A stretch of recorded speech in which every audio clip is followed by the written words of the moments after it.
and we gonna hop on the game and shit. So we can watch the World Cup shit after. But yeah. DaBaby has slowly become the internet's most hated rapper. What did he do? What's crazy? Craziest statement I ever heard. This might be dick suck, but I asked Sean who his favorite rapper is, and he said DaBaby. At one point, DaBaby was Sean's favorite rapper, bro. I'm like, that's tough. Like, DaBaby can rap though, but like, I don't know. Favorite rapper is crazy.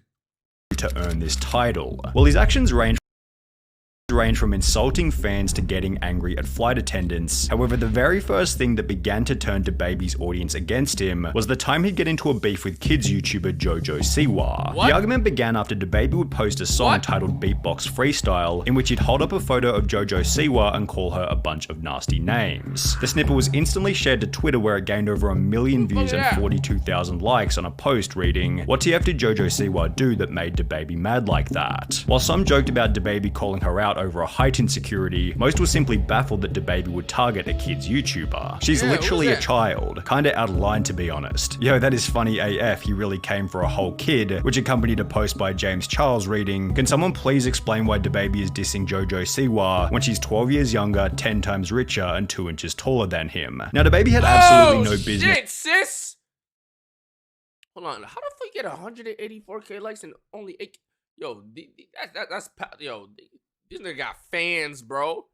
12 years younger, Holy 10 times shit. richer. When you see a tweet with like 100k likes, it'll have like probably like 20k retweets or something. Yo, this nigga got fans, and 2 inches taller than him. Now, DaBaby had absolutely no business in responding to these comments, as they weren't really even criticism. A lot of the responses were supportive, such as, "I don't think he meant nothing of it, probably just needed something to say." And how old was the little jit? DaBaby had absolutely no business in responding to these comments, as they weren't really even criticism. A lot of the responses were supportive, such as, "I don't think he meant nothing of it, probably 17? Just..." Oh!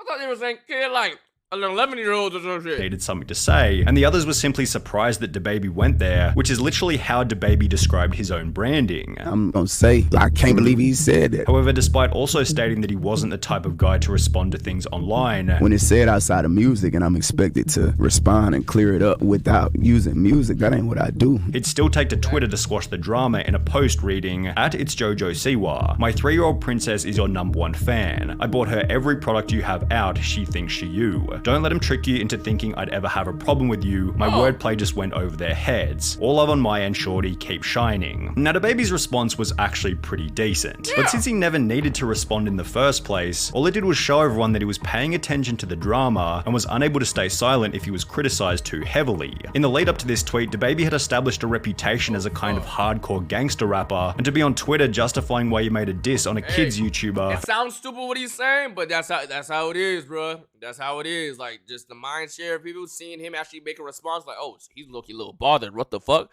Felt kind of inauthentic to his image. DaBaby stated in an interview that he's doing his own thing and is not really caught up in any of the internet. Like, imagine if Drake went on trying to respond to some little streamers saying some shit, bro. Like, that's not a thing, bro. Drama. I'm just doing A thug. with me, like I'm not even really caught up in what I got going on. Yet in a different interview, he contradicts this by stating that he's willing to change his opinions if the internet... What you mean he did? Okay. Talking about when he DM?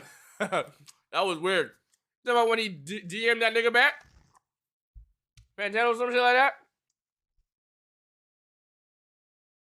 criticism becomes too harsh. It's about how much you value others' opinions on the internet or just, you know, people's opinion around you. I don't value it until they get to messing with my money. You know what I'm saying? Okay, cool. You know, now you probably need to take heed to that, you know, make some adjustments. While this is certainly a more mature approach, maturity is rarely what people are looking for in music and entertainment. I could be wrong about this, but it often feels as though the personality of the person making the music is just as important as the music itself. And when it comes to hardcore rap, people want to follow the completely unapologetic gangster as opposed to the person who's known for responding to criticism on Twitter. This point feeds perfectly into his response to the Rolling Loud controversy, which happened only 4 months after the incident with Jojo Siwa. Whilst on stage, DaBaby would imply that people with HIV weren't welcome at his shows, and since the event was being streamed online, the internet began to discuss the comments immediately. Now, as mentioned in other videos, if DaBaby had simply stayed silent on the criticism, the problem would have disappeared. However, just like the Jojo Siwa controversy, he felt the need to clarify his position with with a public statement. I'm gonna address this one time and I'm gonna get back to giving my love to my fans. See what I'm saying? Cause what me and my fans do at the live show, it don't concern you. It's not y'all business. What I do at a live show is for the audience at the live show. It'll never translate correctly to somebody looking at a little 5-6 second clip on their phone. It just don't work like that. This Instagram live stream only led to more people discovering what he had said, and shortly thereafter, celebrities such as Elton John, Madonna, and Dua Lipa were stating on Instagram that they were surprised and horrified at DaBaby's comments. DaBaby stated that he wasn't worried at any point during the Rolling Loud controversy. Were you kind of scared, like how everyone was like trying to cancel you and shit like that? Nah, I wasn't scared. That was probably my problem. However, this is a complete contradiction to his actions, because if he wasn't scared, he wouldn't feel the need to take to Twitter and apologize, which is what he would do after the Instagram live stream. I want to apologize to the LGBTQ+ community for the hurtful and triggering comments I made. Again, I apologize for my misinformed comments about HIV/AIDS, and I know education on this is important. Going back to the problem of authenticity, DaBaby would go on to state that he didn't even agree with his own apology. Even though, you know, I don't agree with it, you feel me? Like, you know, if this the example that gotta be made, if this what God want me to go through, you feel me? For whatever reason, let's do it, I'm with it. And that he only put it out because at a certain level, you have to move in a different way. You get to certain levels in it, you know, you gotta make adjustments, you know what I'm saying, and move a certain way. It's simple, you know. Ironically, he's talking to Charlemagne, who wrote a book on how living an authentic life is the quickest path to success, which is something that DaBaby himself highlighted as the reason behind why he's been so successful. What makes you different? Nah, man, I'm like, just why do you me, have that drive? You know what I'm saying? Like, I'm just me. Yet going back on his own statements and posting insincere apologies was the opposite to being his authentic, brutal rapper image. As a rapper, somebody who can speak freely, and I'm not one to do all that hard work day in. Nigga like me not apologizing, my boy. You know what I'm saying? That's tough. Unless if it's like some old shit that comes up like, oh shit, I didn't know I was gonna hurt people and shit. But it just is what it is, bro. Cap. Unless if I gotta apologize, cause like, yo, if you don't apologize, you're getting banned on some like Kyrie shit. You're not apologizing or you're not getting back in the lead, then alright. But I'm just they not gotta make all these sacrifices, get there just to be. If I don't mean it, I'm not saying it unless I'm being forced to, bro. Like, it just is what it is. Controlled like a puppet, you know what I'm saying? Like, that ain't how I get out. Now, it didn't seem like DaBaby actually had any problems with the people he called out. Anybody from the LGBTQ community, any of that, bro, I am not tripping on y'all. I ain't never had an issue with none of y'all. It wasn't directed to no group of people in particular and nothing like that. Like, it really ain't that deep at all to me. However, because he blew the whole thing up with a bunch of his own social media attention, the brands he was working with began to drop him one by one. Fashion brand Boohoo publicly ended their relationship with him. Lollapalooza dropped him from the lineup on the very last day of the festival, citing their founding values of diversity, inclusivity, respect, and love. The Governor's Ball Music Festival, set to take place in September, announced that DaBaby would not be performing as part of their lineup. UK event Parklife cut him from the roster, though the rapper's team claims that the decision was made months before Rolling Loud. The team behind Day and Night Vegas replaced his setlist with that of Roddy Ricch. Even the Working Families Party quickly removed him from the list of celebrity performers, and on the Full Send podcast, DaBaby explained that he was set to release his own meal at Burger King, which was also cancelled as a result of the controversy. Damn, I had my own meal at Burger King. A lot of people don't know that. It was called the Jonathan Kirk meal. They wanted to use my name. I shot a commercial for it and everything. They had my name on the box, everything. Did it like come they out? had me. No,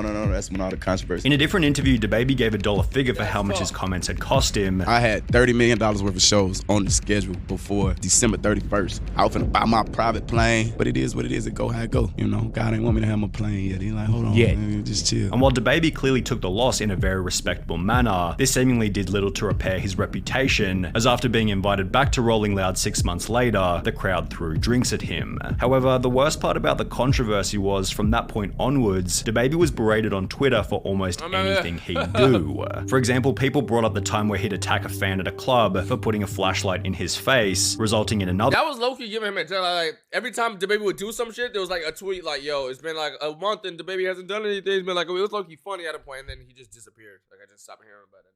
apology video. I do sincerely apologize. Keep in mind, I couldn't see you. Accompanying another bizarre clip of him being rejected whilst trying to kiss a fan, which also warranted some kind of strange— That's bad. That's bad.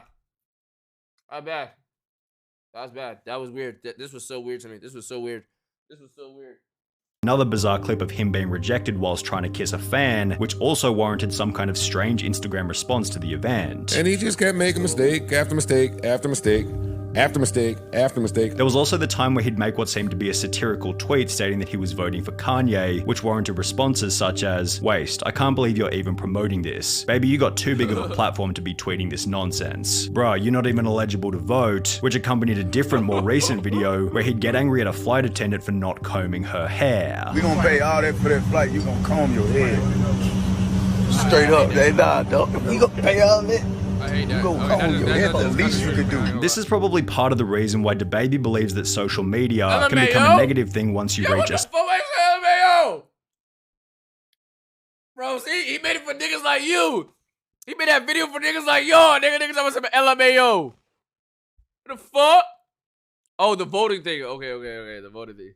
certain size. But at some point, I think like it may be safer for you not to use it as much because you can become overexposed. But the real question is, how has this affected the performance of his music? Well, his latest album released in September 2022, which was titled Baby on Baby 2, sold only He dropped an album this year? When? Latest album released in September 2022, which He got an album? was titled Baby on Baby 2, sold only 16,000 units in its first week, which is 87% less than Baby on Baby 1, which sold 124,000 units in its first week. The music video for one of the songs on his new album titled I'm telling you right now, it's entertainment shit, whether it's streaming, making music, it's entertainment shit. 1 second you could be here, next day you could be right here, bro. It's tough. And then you gotta get on the internet and see niggas like, yo, talk about something washed, flop, fell off. It's tough, bro. Boogeyman features 5 different One day people, you here, one of which next being day an you could be obviously here, gay bro. person, and throughout the video everyone is killed besides the gay guy, before DaBaby daps him up at the end, says I ain't got a problem with you, and once again apologizes for the rolling loud comments. The whole thing just feels extremely performative and insincere, with this clear attempt at avoiding controversy, only resulting in more controversy. Because alongside his new album's poor release, DaBaby I don't got a problem with you. I hope not. I'm just a human, nigga. I'm just living, bro. Like, well, I like dick. What I gotta do with you, nigga? He announced that he had to cancel one of his shows after selling only 500 tickets to a venue which seated 14,000. One of his shows after selling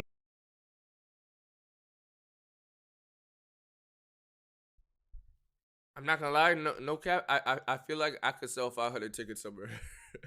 no, like I'm not. No, like that's just crazy to me, bro. I feel like I could go somewhere and sell like 500 tickets. Only 500 tickets to a venue which seated 14,000. Going to a DaBaby concert because I need some alone time and I know no one else will be there.